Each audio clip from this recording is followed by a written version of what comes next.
जय हिंद दोस्तों। जैसे आप लोगों को पता है कि अग्निवीर की भर्ती स्टार्ट हो गई है, रैली भर्ती। एक दो बिहार वालों ने फिजिकल कंडक्ट भी करा दिया है। तो इस वीडियो के माध्यम से सबसे पहले हम जानेंगे कि हमें कौन से डॉक्यूमेंट जो अग्निपथ योजना के तहत अभी नई भर्ती स्टार्ट हुई है 4 साल वालों के लिए। तो सबसे पहले इसके लिए जानना जरूरी है, कुछ रूल रेगुलेशन चेंज हुए हैं जो आपके पास पहुंचाना बहुत ज़रूरी है। क्योंकि ऐसा ना हो आप वहाँ ग्राउंड में जाएं, फिर आप कोई डॉक्यूमेंट या सर्टिफिकेट भूल जाएं जिससे आप भर्ती से वंचित रह जाएं। तो सबसे पहले इस वीडियो के माध्यम से देख लेते हैं कौन से डॉक्यूमेंट और कौन सी क्राइटेरिया हैं जो हमें फुलफिल करना चाहिए, तभी हम भर्ती देख सकते हैं। और सबसे मेन बात यह है कि Agniveer GD, Agniveer technical, Agniveer clerk, एसकेटी store keeper technical और अग्निवीर ट्रेड्समैन। ट्रेडमैन में दो होते कैटेगरी हैं, एक कक्षा 10 पास होके भर्ती होती है, एक कक्षा 8 वालों के लिए। तो सभी के लिए मैं बताऊंगा इनके लिए क्या क्राइटेरिया हैं। इस वीडियो के माध्यम से पूरा कवर करेंगे कि इनका क्या फिजिकल स्टैंडर्ड होना चाहिए, कितनी किसकी उम्र है, कितना क्या है, और इन अग्निवीर वालों को छुट्टी कितनी मिलेगी, इनका मेडिकल कैसे होगा और सैलरी पैकेज किस अकॉर्डिंग होगा। उसके बाद जो 25% रेगुलर कैडर में इनका कैसे प्रमोशन होगा, वहाँ जाने के लिए कौन सी क्राइटेरिया फुलफिल करनी है। उसके बाद ऑनलाइन रजिस्ट्रेशन कैसे करना है, इस प्रक्रिया के बारे में जानेंगे। और 2022-23 की भर्ती में जो उम्र में छूट हुई है, क्योंकि काफ़ी विवादों के बाद अभी ये केवल फर्स्ट एक बार के लिए 1 साल के लिए सरकार ने, गवर्नमेंट ने आर्मी में 2 साल की छूट दे दी है। क्योंकि 17.5 से 21 वर्ष ये तो इसकी एज है, लेकिन अभी इस पहली भर्ती में 17.5 से 23 वर्ष वर्ष तक जिसकी उम्र है वो सभी भर्ती देख सकते हैं। 2 साल की वरीयता दे दी गई उम्र में है। और सबसे अहम बात यह है कि हमें डॉक्यूमेंट कौन से ले जाने हैं, क्योंकि डॉक्यूमेंट के बिना तो काफ़ी ऐसे केस सुने हैं कि कोई भी बंदा वहाँ गया, उसके डॉक्यूमेंट की जानकारी उसके पास एक्यूरेट नहीं है, तो कुछ डॉक्यूमेंट उसके पास कम रह गए, तो जिसकी वजह से उसको फिजिकल होने के बाद वापस आना पड़ा है। तो सबसे मेन बात है कि डॉक्यूमेंट प्रोसीजर पूरा अपना पहले से रेडी करना पड़ता है। तो ये अब कंटिन्यू भर्ती हो गई, अब तो ऐसे कंटिन्यू चलती रहेंगी। इस बी आर ओ, ये 50 60 इतने बी आर ओ हैं, हर जगह कहीं ना कहीं भर्ती कंटिन्यू अब चलती रहेगी। तो ये वीडियो काफ़ी आप लोगों के लिए हेल्पफुल रहेगा। आप लोग देखो, अभी मैं इसको स्टार्ट करता हूँ। सबसे पहले देखेंगे एजुकेशनल क्वालिफिकेशन। एजुकेशनल क्वालिफिकेशन कहने में योग्यता कितनी होनी चाहिए। सभी कैटेगरी वाइज अलग अलग देखेंगे, क्लर्क, जीडी, एसकेटी, ट्रेड्समैन सभी के लिए, और टेक्निकल। तो अग्निवीर जीडी जनरल ड्यूटी वालों के लिए पहले देखता हूँ एजुकेशन कितना पढ़े होना चाहिए। कक्षा 10 पास होना चाहिए 45% अंक के साथ। कहने का मतलब जो ओवरऑल मार्कशीट की जो एग्रीगेटेड मार्क हैं ओवरऑल 45% होना चाहिए, और किसी भी विषय में 33% से कम नहीं होना चाहिए। कहने का मतलब किसी विषय में फेल नहीं होना चाहिए। ओवरऑल 45% होना चाहिए और प्रत्येक विषय में 33% मार्क होना चाहिए। एज हो गई 17.5 से 23 वर्ष, क्योंकि 21 वर्ष होती है, 2 साल की छूट दे दिया सरकार ने पहली भर्ती के लिए। जरूरी सूचना मैंने सबसे ऊपर लिख रखी है, आप देख लो इसको यहाँ से, कि 2 वर्ष उम्र में वरीयता दी गई है केवल एक रिक्रूटिंग वर्ष 2022 और 23 के लिए। इसलिए उम्र 21 से 23 वर्ष हो गई है। अग्निवीर टेक्निकल के बारे में देखेंगे, 10+2, ये 12वीं इंटरमीडिएट कम से कम 50% अंक से होना चाहिए। उसमें पीसीएम फिजिक्स केमिस्ट्री मैथ होना जरूरी है, और उसके बाद इंग्लिश सब्जेक्ट के साथ पास होना अनिवार्य है। और कम से कम 40% अंक प्रत्येक विषय में होना ही चाहिए। 40% से अंक हुए तो काम खत्म है, इसलिए 40% लाना ही है। और ओवरऑल आपकी मार्कशीट 50% होना चाहिए, जिसे कहते हैं कितने तुम्हारे मार्क्स आए, कोई कहता है 60%, 65%, उसी हिसाब से 50% से कम नहीं होना चाहिए। और प्रत्येक विषय में 40% होना चाहिए। अभी देखते हैं अग्निवीर क्लर्क, एसकेटी। क्लर्क या अगर तो देखो, क्लर्क की दो कैटेगरी होती हैं। एक तो एसडी स्टाफ ड्यूटी क्लर्क होता है, जो ऑफिस में ज़्यादातर ये काम डॉक्यूमेंटेशन की पूरी रिस्पॉन्सिबिलिटीज की होती है। फिर एसकेटी स्टोर कीपर टेक्निकल, ये ज़्यादातर इसमें जो अपने सप्लाई कोर में ज़्यादा ये पाए जाते क्लर्क हैं। ये भी क्लर्क होते हैं, अच्छे क्लर्क होते हैं, इनके पास स्टोर कीपर टेक्निकल होते हैं। तो इनकी हम योग्यता के बारे में बात करेंगे, एजुकेशन क्वालिफिकेशन के बारे में। इनका भी सेम है 10+2 या इंटरमीडिएट का मतलब वो 12वीं पास होना चाहिए किसी भी स्ट्रीम से, या आर्ट हो, कॉमर्स और साइंस, आर्ट कॉमर्स साइंस किसी से भी 12वीं पास होना चाहिए। और टोटल अग्रीगेटेड जो मार्क हैं इनके टोटल अंक 60% होने चाहिए और किसी भी विषय में 50% से कम नहीं होने चाहिए।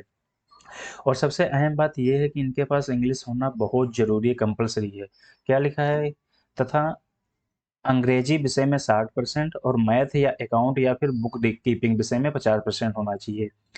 कहना मतलब इनका +2 किसी भी स्ट्रीम से हो, लेकिन उसके साथ में इनकी इंग्लिश विषय होना बहुत ज़रूरी है। 12वीं में इंग्लिश होना चाहिए, और इंग्लिश और साथ में एक और विषय, वो कौन सी विषय है, मैथ हो या अकाउंट हो या फिर बुक कीपिंग एक विषय सब्जेक्ट है, उसमें इनमें 50% से कम मार्क नहीं होना चाहिए। 50% होना बहुत अनिवार्य है। आप इसका स्क्रीनशॉट ले सकते हैं बाद में देखने के लिए। और इनकी उम्र है 17.5 से 23 वर्ष, इसमें भी 2 वर्ष की वरीयता हो गई। अभी फिर देखेंगे अग्निवीर टेरेसमैन कक्षा 10 पास होकर जो भर्ती होते हैं। अभ्यर्थी को कक्षा 10 साधारण पास, सिंपल पास होना चाहिए और कुल अंकों की कोई कंडीशन नहीं है। कहना मतलब ये नहीं है कि इनके 50%, 40% या 60% टोटल होना चाहिए, ऐसी कोई कंडीशन नहीं है। लेकिन हाँ, फेल नहीं होना चाहिए, परंतु सभी विषयों में कम से कम 33% अंक होना अनिवार्य है। फिर अग्निवीर टेरेसमैन कक्षा 8 के लिए अभ्यर्थी को कक्षा 8 साधन पास होना चाहिए और कुल अंकों की कोई कंडीशन नहीं है, सभी परंतु सभी विषयों में कम से कम 33% अंक होना चाहिए। ये क्लियर हो गया यहाँ तक। एज का तो आप देख ही रहे, स्क्रीनशॉट इसका ले लो बाद में देखने के लिए। 17.5 से 23 वर्ष उम्र। ये क्या लिखा है, the upper age limit has been relaxed from 21 years to 23 year as a one time measure for the recruiting year 2022 and 23। वही जो मैंने पहले आपको बताया था कि इस साल के लिए केवल 2 साल गवर्नमेंट ने उम्र में वरीयता दे दी है। पहले 17.5 से 21 साल उम्र होती थी, फिर रखी थी कंडीशन, ये हमेशा रहेगी, 17.5 से 21 साल ही रहेगी। केवल इस साल के लिए काफ़ी धरना प्रदर्शन काफ़ी लोगों के, क्योंकि इसमें कुछ युवाओं का काफ़ी नुकसान भी हुआ है, जिन्होंने भर्ती देख रखी थी वो सभी रद्द हो गई पहले वाली, इसलिए 2 साल की वरीयता दे गई है। अभी आगे देखते हैं।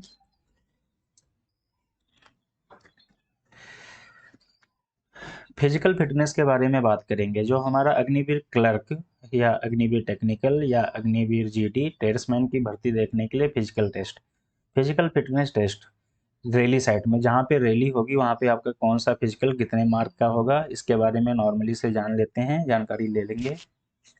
पहले देखेंगे ग्रुप ए। जो अभ्यर्थी 5 मिनट 30 सेकंड तक आएगा, पहले देखो, पहले हम रनिंग की बात करेंगे, फिर बीम की, फिर 9, फिर डिश और जिग जैग। ये इतने ऑब्स्टिकल आपको करना पड़ेगा। रनिंग होती सबसे मेन है, उसके बाद बीम भी मेन है। 9 फिर डिच है, ये तो पास होना आपको जरूरी है, इसमें कोई मार्क आपको नहीं मिलेंगे, पास होना है। कैन 9 फुट जंप करो, काम खत्म। फिर जिग जैग बैलेंस है तो नॉर्मली है, कोई भी कर लेगा। हाँ, लेकिन रखना बहुत जरूरी है। अब रनिंग के बारे में देखते हैं। देखो, रनिंग 2 ग्रुप में हमेशा होगी, तीसरा ग्रुप अब कोई नहीं होगा। पहले 3-4 तक ग्रुप बनाते थे, अभी ग्रुप ए और ग्रुप ग्रुप फर्स्ट और ग्रुप सेकंड। ग्रुप फर्स्ट में जो अभ्यर्थी, जो भी कैंडिडेट 5 मिनट 30 सेकंड तक आ जाएगा, कहने का मतलब 5 मिनट 30 सेकंड तक जो भी आ जाएगा दौड़ में, उसको कितने 60 नंबर मिल जाएंगे। और दूसरा ग्रुप है जो अभ्यर्थी 5 मिनट 30 सेकंड के बाद, कहने का मतलब 5 मिनट 30 सेकंड तक तो पहले ग्रुप है, फिर 31 से लेके 45 मिनट तक, 5 मिनट 45 सेकंड तक जो आ जाएगा, 5 मिनट 31 सेकंड से लेके 5 मिनट 45 सेकंड तक जो भी आ जाएगा, उसको कितने 48 मार्क मिलेंगे। ये सेकंड ग्रुप में हो गया। अब उसी हिसाब बीम के बारे में समझेंगे। एक्सीलेंट के लिए देखो, बीम में आपको 10 पुलअप्स, 10 बीम आपको लगानी पड़ेंगी, जिसको आपके पूरे 40 मार्क मिल जाएंगे। जिस बंदे ने ग्रुप फर्स्ट की रेस की है और ये बीम 10 लगा दी, उसको टोटल 100 मार्क मिल गए, उसको तो कोई रोक ही नहीं सकता।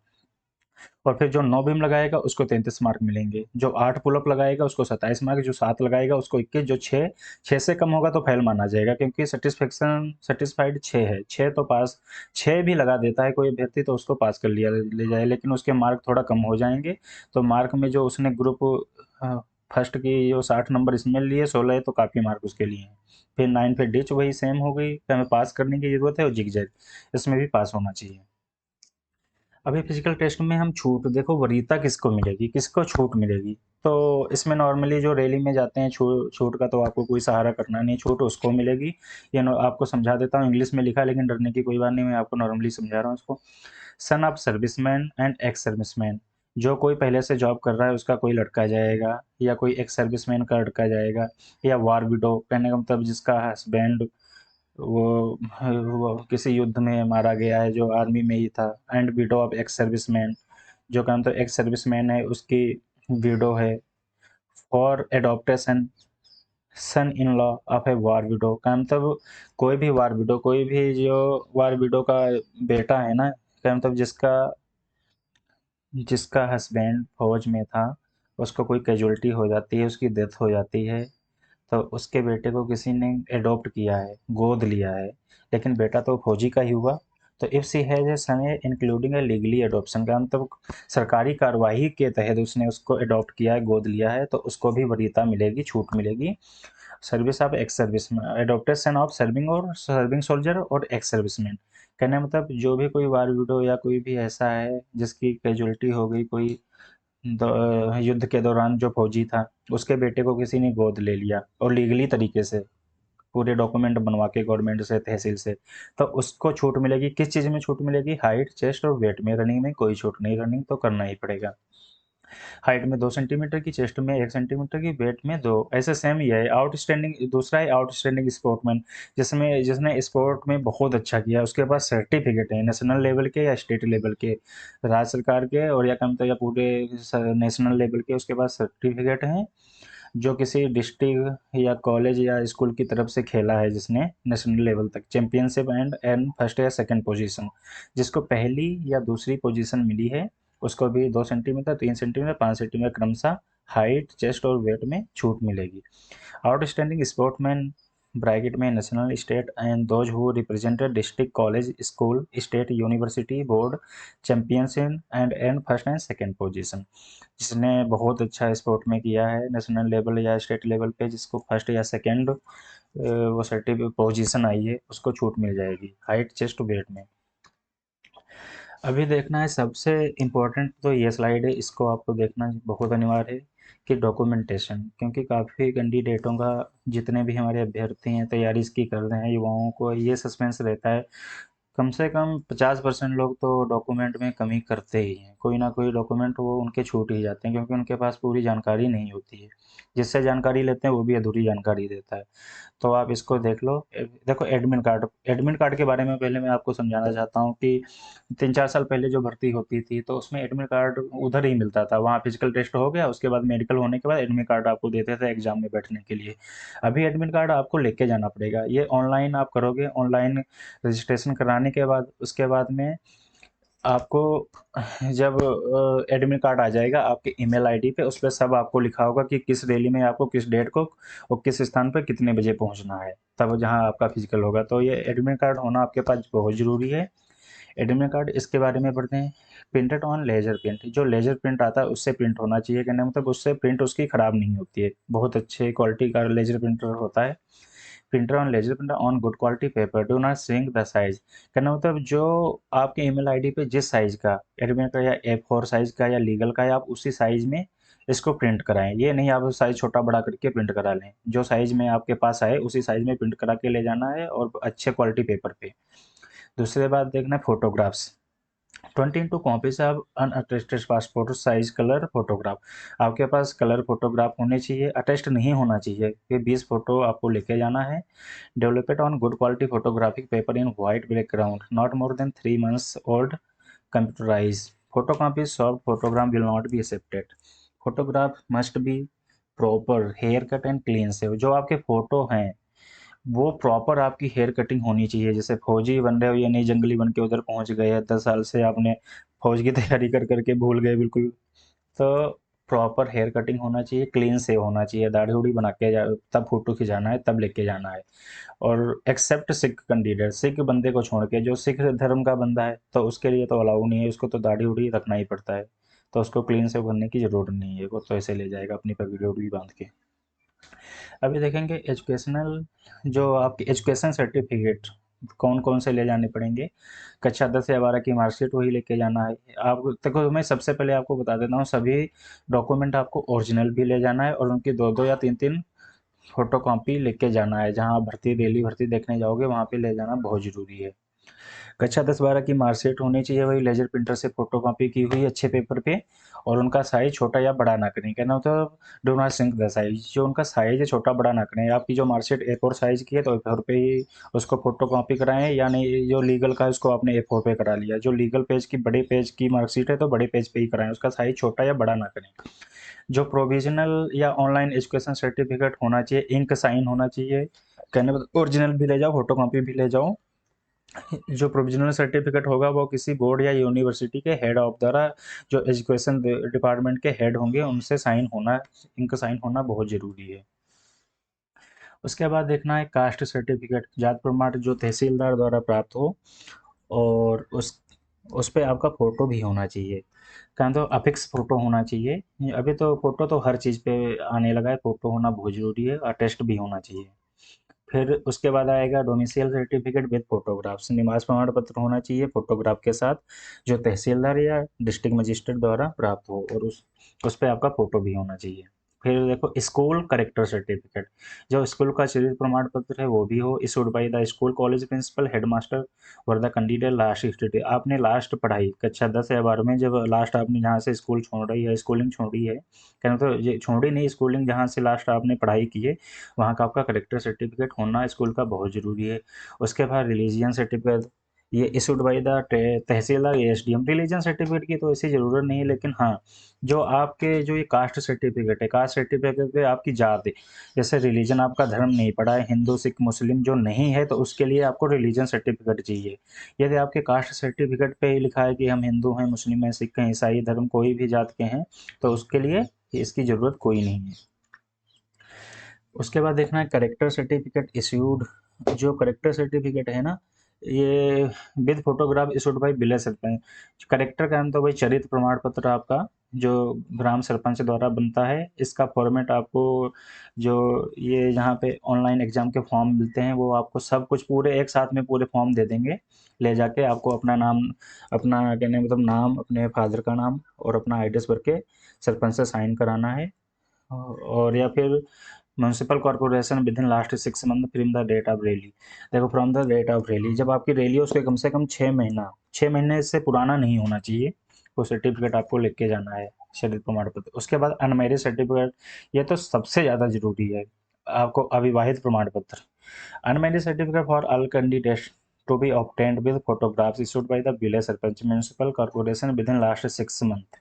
कहने का मतलब जो आपका अविवाहित प्रमाण पत्र बनना होना चाहिए, 6 महीने पहले पुराना नहीं होना चाहिए।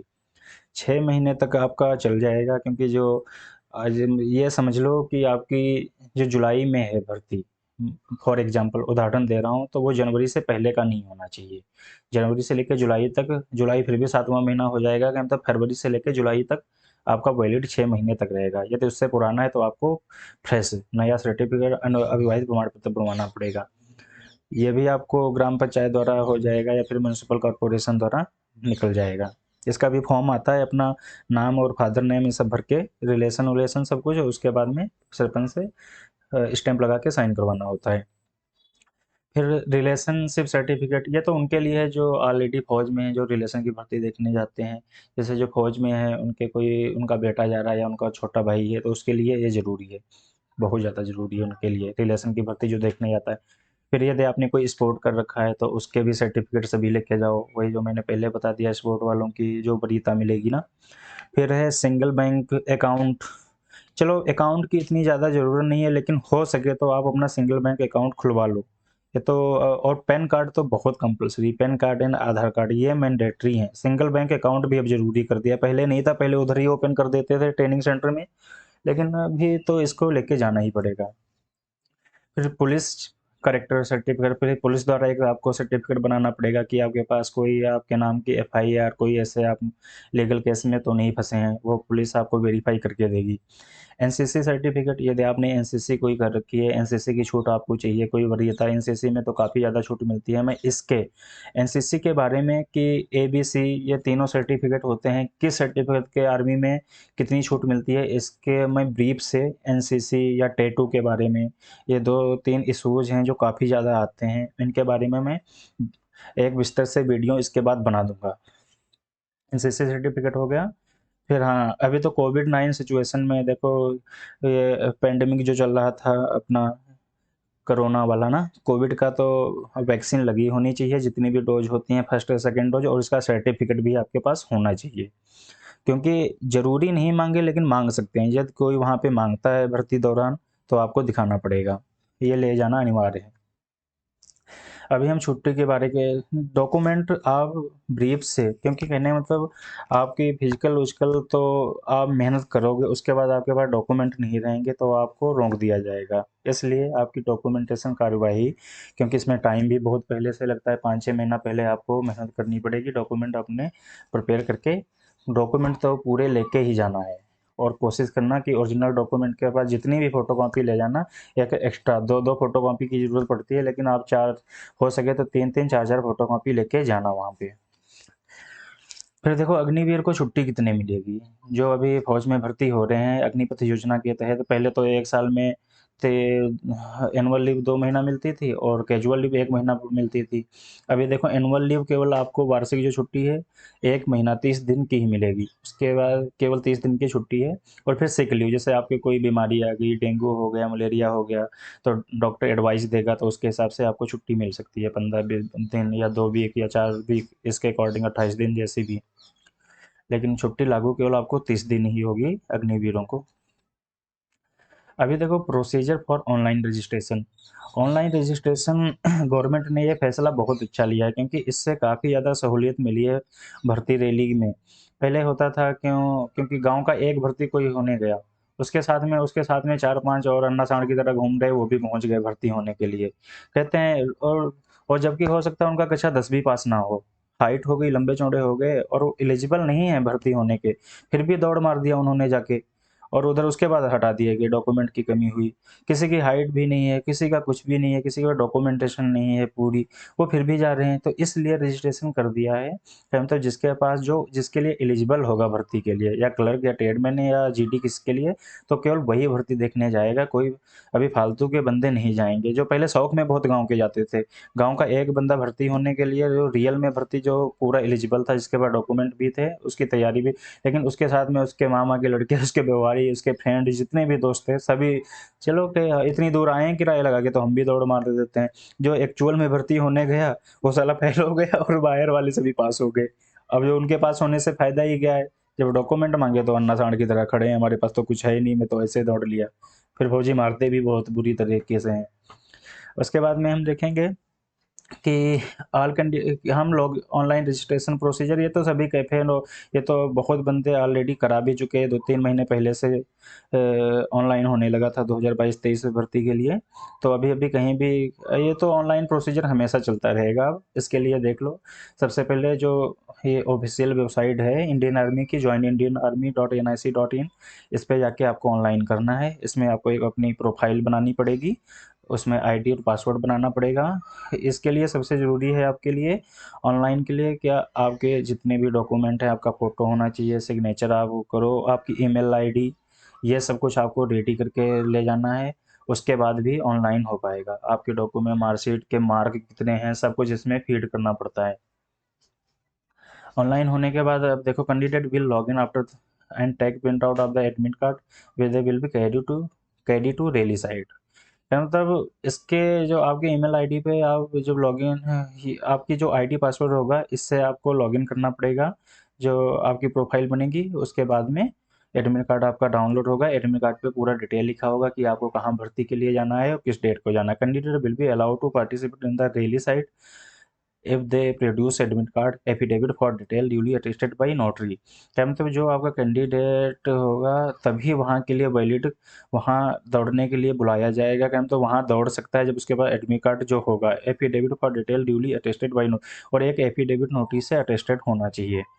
Notification of rally and admit card for the rally will be sent through email. जो आपने ईमेल बनाया होगा ऑनलाइन, जब कर रहे ऑनलाइन रजिस्ट्रेशन के दौरान, तो उसी ईमेल पे आपको नोटिफिकेशन तथा एडमिट कार्ड भेज दिया जाएगा। और candidate shall reach the venue on given the date and time and the mention in the admit card. जो एडमिट कार्ड पे मेंशन होगी डेट और टाइम और स्थान कहाँ पे रैली होगी, वहाँ उसको जाना पड़ेगा। ये सबसे अच्छा प्रोसीजर, इसमें भीड़ कम होती है और वही दौड़ पाएगा, वही, क्योंकि ऑनलाइन उसी का होगा, एडमिट कार्ड उसी का आएगा जो उसके लिए एलिजिबल है। जो क्लर्क के लिए कक्षा 12 पास ही तभी ऑनलाइन उसका, क्योंकि उसके मार्क पड़ते हैं ना वहाँ पे। अभी देखो पेंशन के बारे में तो मैं ऑलरेडी आपको बता चुका हूँ दूसरे वीडियो में। 4 साल सेवा के बाद डिस्चार्ज कर दिए जाएंगे और उनको सेवानिधि पैकेज मिलेगा। उनको पेंशन नहीं मिलेगी। ACHS, ex serviceman contributory health scheme, ये भी सुविधा, जो मेडिकल की जितनी सुविधा थी वो भी नहीं मिलेगी, ना तो कोई कैंटीन सुविधा मिलेगी रिटायर होने के बाद 4 साल के बाद। ना तो एक सर्विसमैन का दर्जा दिया जाएगा, जैसे पहले फौजी रिटायर होता था 15 या 20 साल या 25 साल करने के बाद, तो उसको एक सर्विसमैन का दर्जा दिया जाता, लेकिन 4 साल के बाद ऐसी कोई सुविधा नहीं दी जाएगी। ये ये सारी सुविधा उसी को मिलेगी जो 25% में परमानेंट हो जाएगा। ये तो रक्षा बजट के 50, इसीलिए तो पेंशन काटा है, क्योंकि रक्षा बजट में जो 50% से ज़्यादा उसके सैनिकों की सैलरी और पेंशन में खर्चा होता था, तो उसके लिए देश के सैनिकों के लिए बेहतरीन हथियार, वाइपन, अम्यूनिशन खरीद सकेगा और सेना के आधुनिकीकरण पर खर्चा कर सकेगा उसके पेंशन के रुपए से, इसीलिए पेंशन बंद कर दिया। सैलरी के बाद वही है, रिटायरमेंट के बाद लगभग 12 लाख रुपए सेवानिधि के तौर पर दिए जाएंगे और एक अग्निवीर कौशल प्रमाण पत्र दिया जाएगा। इस प्रमाण पत्र के जरिए इन्हें बैंक से आसानी से लोन मिल सकेगा, जिससे वे आसानी से अपना बिजनेस कर सकते हैं। प्राइवेट सेक्टर में आसानी से नौकरी मिल जाएगी। जिन सैनिकों की पोस्टिंग ग्लेशियर या सियाचिन में होगी उनको लगभग 24 से 26 लाख रुपए सेवानिधि के तौर पे मिलेंगे, क्योंकि ग्लेशियर और सियाचिन में अलग से भत्ता मिलता है। अलाउंसेस जो होते हैं, पे एंड अलाउंसेस वहाँ के ज़्यादा मिलेंगे, क्योंकि वहाँ पे खतरा भी ज़्यादा है, बर्फ़ भी बहुत ज़्यादा होती है। अग्निवीर सैलरी पैकेज के बारे में बात कर लें। देखो 4 साल में, फर्स्ट साल में कितना मिलेगा, 30,000 मिलेगा प्लस अप्लीकेबल अलाउंस। ये तो उसकी पोस्टिंग फील्ड फॉर्मेशन में है, जैसे लद्दाख, लेह और यहाँ ग्लेशियर सियाचिन कहीं भी है, तो वहाँ पे उसको अलग से 30,000 सैलरी होगी, तो कम से कम 25 से 28 हज़ार उसको अलाउंस भी अलग से मिलेगा। तो उसके लिए अलाउंस, जहाँ जिसकी पोस्टिंग है उसको प्लस अप्लीकेबल अलाउंसेस, जितने भी अलाउंस होंगे उससे इस 30,000 में ऐड हो जाएंगे और ज़्यादा मिलेंगे। या तो उसकी नॉर्मल जगह पे पोस्टिंग है, जैसे पीस एरिया में, स्टैटिक फॉर्मेशन में, तो उसको उतने 30,000 ही मिलेंगे सेकेंड ईयर में। क्योंकि ट्रेनिंग कंप्लीट होने के बाद कुछ बंदे फील्ड में चले जाते हैं जो बॉर्डर पे रक्षा करते हैं देश की, और कुछ रहते हैं स्टैटिक फील्ड फॉर्मेशन में रुकते हैं, जो यहाँ के ट्रेनिंग एक्सरसाइज, ये वाइपन की ट्रेनिंग, ये सब की ट्रेनिंग ये पूरा कंप्लीट किया करते हैं। लेकिन यहाँ पे कोई खतरा नहीं होता है, मेहनत ज़्यादा होती है हर जगह, फौज में तो हर जगह मेहनत ही है। तीसरे साल में 36,500 रुपये मिलेंगे प्लस अप्लीकेबल अलाउंसेस, और चौथे साल में आपको 40,000 रुपये मिलेंगे हर महीने के, और अप्लीकेबल अलाउंस जो आपकी पोस्टिंग हो यहाँ होगी उसके अकॉर्डिंग से आपको अलाउंस भी मिलेगा। एजुकेशन, पढ़ने का मौका मिलेगा। जो कोई भी अग्निवीर कक्षा 10 के बाद भर्ती हो जाता है तो उसको अच्छे प्रोग्राम के साथ 12वीं कराई जाएगी और उसको स्किल प्रोग्राम से भी जोड़ेंगे। Thanks for watching. ये वीडियो कैसी लगी कमेंट सेक्शन में लिख के ज़रूर बताएं। कोई आपकी क्वेरी है या कुछ भी है तो मैं नेक्स्ट टाइम में और वीडियो बना दूंगा, लेकिन कमेंट सेक्शन में लिख के बताना कोई भी आपकी प्रॉब्लम आती है, क्योंकि मुझे पता है, क्योंकि विस्तार जानकारी कम टाइम की वजह से मैं इसमें नहीं दे पाया हूँ। Okay, thanks for watching.